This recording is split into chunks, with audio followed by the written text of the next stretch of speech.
Ofisi ya uchunguzi wa sayansi tiba nchini Marekani wameweza kuthibitisha ugunduzi wa dawa rasmi kabisa ya ukimwi.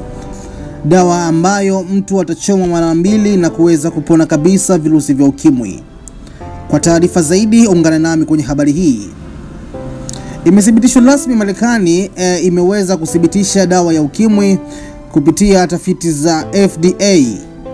Tiba hii imetangazwa rasmi na FDA yani tarehe 18 ya mwezi wa 6 mwaka 2025 kwa matumizi ya kinga ya HIV kwa watu wazima na vijana wenye uzito zaidi ya kilo 35 kwa rangi ya sindano mbili tu kwa mwaka. Taarifa hiyo inaendelea kwa kusema, hapo awali Disemba 2022 FDA ilielezea Sunless kama tiba kwa watu walio na maambukizi ya virusi vya ukimwi yani HIV, yani maambukizi sugu na wameshatumia dawa nyingi yani multi-plug resistant HIV. Inafanya kazi vipi sasa hii?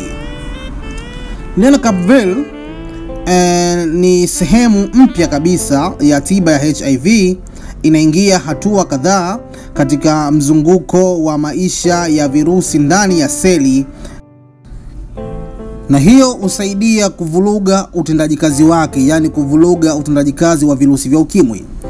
Vile vile taarifa inaendelea kwa kusema kwa matumizi ya kinga ya PrEP, dawa hii inawasaidia watu wasiokuwa na HIV lakini wana hatari ya kuambukizwa kwa sindano mara mbili tu kwa mwaka. Taarifa inaendelea kwa kusema taarifa hii thabiti kabisa na taarifa njema kwa watu wengi zaidi. Ukuaji na ufanisi wa kliniki. Jaribio la kwanza lilihusisha wanawake watu wazima pamoja na mabinti barani Afrika katika nchi ya South Africa pamoja na Uganda. Ilikuwa na matokeo ya 100% kabisa ya ufanisi. Hakuna mgonjwa aliyepata HIV baada ya kutumia jaribio hilo. Lakini jaribio la pili likatumia wanaume na 96% mpaka 99%. Jaribio lilienda vizuri kabisa, hakukuwa na shida yoyote ile. Lakini vile vile jaribio hilo linaonekana kwa bara la Afrika limefanya vizuri zaidi na kuithibitishia FDA kama tiba hiyo sasa hivi inaweza ikafaa kwa matumizi ya binadamu, lakini atahitajika kuchoma sindano mbili kwa mwaka ili maambukizi yayo yasiweze kumuaffect tena kipindi cha maisha yake. Sasa swali linakuwa jinsi kazi hii inavyoweza kufanya kazi, umuhimu wake, mambo ya kuweza kuzingatia. Lakini linapokuja kwenye swala la bei, ndipo hapo limeweza kuwatataniza watu wengi sana. Hakika tiba hii imekuwa na bei kubwa, hali ambayo imeweza kuwafanya shirika la afya duniani pamoja na mashirika ya haki kwa ajili ya tiba kuweza kuwaomba hawa ndugu zetu wa FDA waweze kutengeneza dawa zingine mahususi kwa ajili ya mataifa ambayo uchumi wake ni wa hali ya chini. Ikumbuka kuna mataifa 120 ambayo uchumi wake ni wa hali ya chini, na shirika hili la Marekani limeweza kuomba liweze kutengeneza dawa kwa ajili ya mahususi ya watu ambao wana kipato cha chini. Taarifa zaidi inaendelea kama ifuatavyo. Bwana, kuna changamoto katika upatikanaji wake.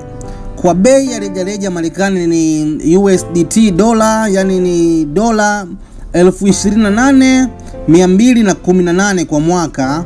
Lakini Gilead imesaini makubaliano ya leseni ya bila royalties kwa wauzaji waliodhibitiwa ili kutoa bidhaa hii kwa bei nafuu katika nchi 120 zenye kipato cha chini duniani.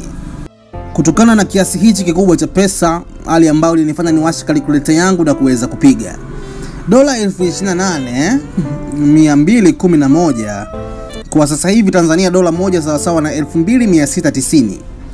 Unapata kwa mwaka jumla ni milioni 75 900,000 kama na 11,000 hivi. Ndiyo thamani halisi kabisa ya tiba hii, na hapa Watanzania wengi hawatoweza kuafodi mpaka itakapokuja dawa ya bei